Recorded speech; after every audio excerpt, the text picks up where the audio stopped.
What's going on, everybody? You're tuned into your channel, TFD, back at it with another video. And it looks like Sophie Cunningham just set the internet on fire with what she had to say about Caitlin Clark. Yeah, y'all, this one's got people talking, and we're taking it all the way up to Indianapolis. Let's get into it. Let's go. Now, if you haven't heard yet, Sophie Cunningham just dropped a brand new podcast. And she's not doing it solo. She's teamed up with a powerhouse co-host. And guess what? Both of them rep my home state of Missouri. Y'all know I gotta show love to the 314 St. Louis stand-up. But all hometown pride aside, this latest episode has taken off like wildfire because Sophie didn't hold back when talking about Caitlin Clark. So let's not waste any more time, fam.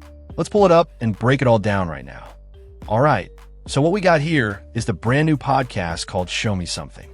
Yeah, you heard that right. Straight rep in the Show Me State.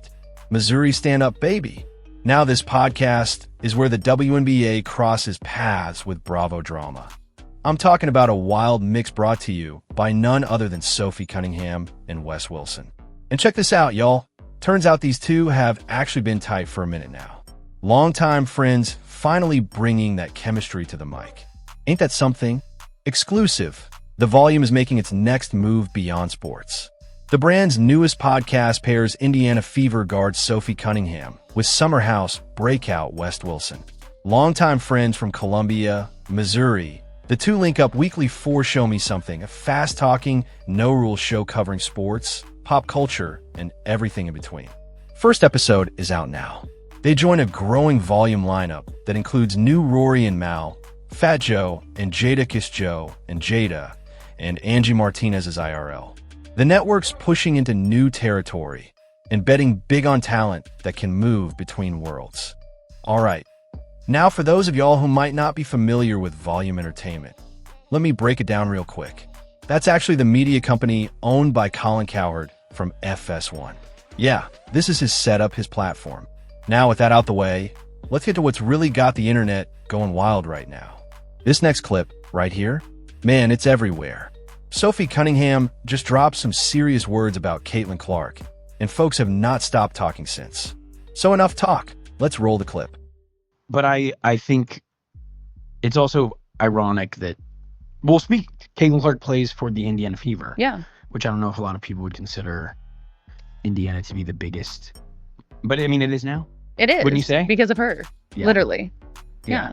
But we love the Midwest. We love where we're from. What's playing with Caitlin been like for you? Or like what's something that her as a teammate like? Not something that's like on ESPN, but Dude, she's just goofy. Yeah. Like she's goofy. And like I think that's everyone expects her to be a certain way, and she is on the court, but like she's low-key a kid. Like she's 23 years old. Yeah. Like she's like my little cousin. You know what I mean? And so it's been fun just to kind of like see where she's at in her career and whatnot. But I promise you, she's like so chill. She doesn't care. She's always in sweats and a sweatshirt. Like she literally does not care.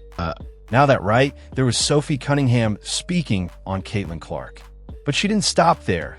She went even deeper, bringing up something we've all been seeing lately. And that's Caitlin being targeted. We're talking about the hits, the elbows, the shade, all of it. Caitlin's been taking some heat from all angles in the W, especially from some of the vets and big-name players. All right, let's not waste time. Check out this next clip right here.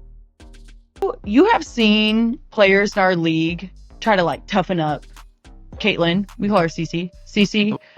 Even when I wasn't on her team, like I know the talks that Phoenix had in the locker room of like, no, we're gonna prove her, we're gonna show her what the W really is. You know what I mean? And like I get it to a certain extent, and like every rookie coming into the league, that's how you're gonna treat them. But there's just more for her. So it's her second year, and like now being on her team and like seeing it, I'm like, what are people doing? Like actually, it's just too much. Like. All right. So you saw that part, but hold up. There's more. Because Sophie Cunningham didn't just talk about Caitlin. She also had something to say about the fans. Yeah, she really went there. Let me see if I can pull that one up real quick. Scrolling. Man, there's just so much popping off in the sports world today. Okay, boom. Here we go. I think this is the one. Let me get the sound up. Wait. My bad, y'all. Hold on. All right. Now y'all can see it. Let's run it. Is that your moment in the WNBA? Yeah, which is crazy. They were like, And we got another breaking focus here as J.C. Sheldon goes right after Sophie Cunningham. Dude, I'm not even saying I went from 200,000 on TikTok Before the fight. And then I had like 350, 100,000 on Instagram. Over the night, over 1 million on both. Insane. This is coming from me though, dude. I got tired of seeing myself. I get it. And I love myself. I get it. I love myself. I was over it. I was like, get this bitch off my screen. Fan edits are sick though, because there's like music and it's just so tight. Oh, yeah. I've worked my whole life to become a WNBA basketball player. Now people know me as WWE. WWE, yeah, fighter. I mean, that's awesome though. Who knew that me, like, being my natural, feisty, sassy self would put me where God wanted me? Did you get any fights in college? No, dude. I mean, I was chippy. Someone quote tweeted the fight and was like, you're going to try and fight like a country girl from Missouri. Like you're going to lose 10 out of 10 times. Damn. Bombshell, baby. That's awesome. When you post now. I knew you were going to say something like this. Well, are the people that like. Weird as hell? Yeah. But keep going. A lot of women, or do you ever get like thirsty guys? Is it thirsty guys? It's all old thirsty guys. I didn't want it to be that, but of course it is. Duh. But it's funny because so many people are like, how do you feel? Like, I'm like, dude, I'm still like the biggest dork and dweeb you will ever meet in your life. Oh, I find it offensive if someone says like, have you changed? I'm like, what? Maybe my bank account. Yeah, shout out Arby's. So I should have brought you some roast beef. Yeah, have you been an Arby's person before? Dude, I love Arby's. Really? Sad. I do love Arby's. I'm not even kidding. No, you can love Arby's. I know, it's the sauce. Yo, that was honestly one of the funniest things I've seen in a minute, man. But for real, if y'all haven't checked it out yet, the podcast is called Show Me Something. It's up on YouTube right now. Let's go ahead and pull it up real quick. Type in, not show me something real, just show me something. Boom. There it is right there. This is the full podcast, hosted by WNBA stars Sophie Cunningham and Wes Wilson. Bro, it's already doing numbers. Over 100K views in just 22 hours. That's wild, man. Let's look last one. Playing with Caitlin Clark makes life a lot easy. Or for an elite shooter like Sophie Cunningham.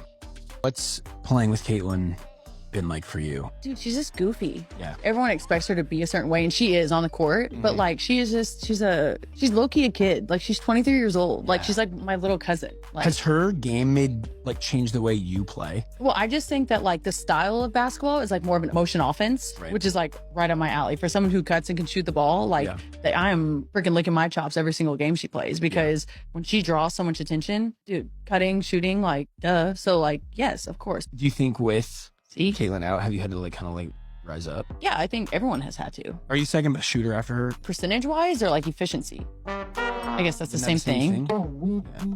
Nice. Your coach is like, what? I'm in efficiency and percentage wise, I'd leave both of those categories. Yeah, no, that's awesome. That's good.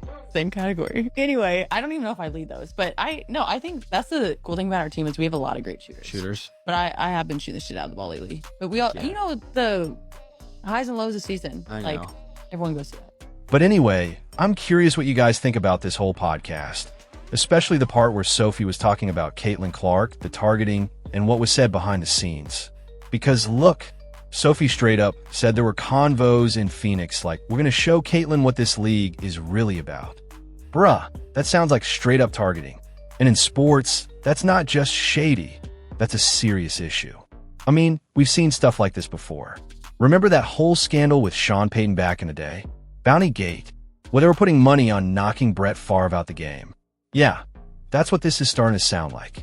Sophie might have accidentally exposed something way deeper. Honestly, this deserves an internal investigation. You can't be out here ganging up on a rookie just cause she's a star. That's not how this works. Anyway, that's just my take. Now it's your turn. Get in the comments and sound off. What do you think about the podcast, the targeting talk, all of it? And don't forget, keep those bells on, because I'm coming right back with another banger. Let's go.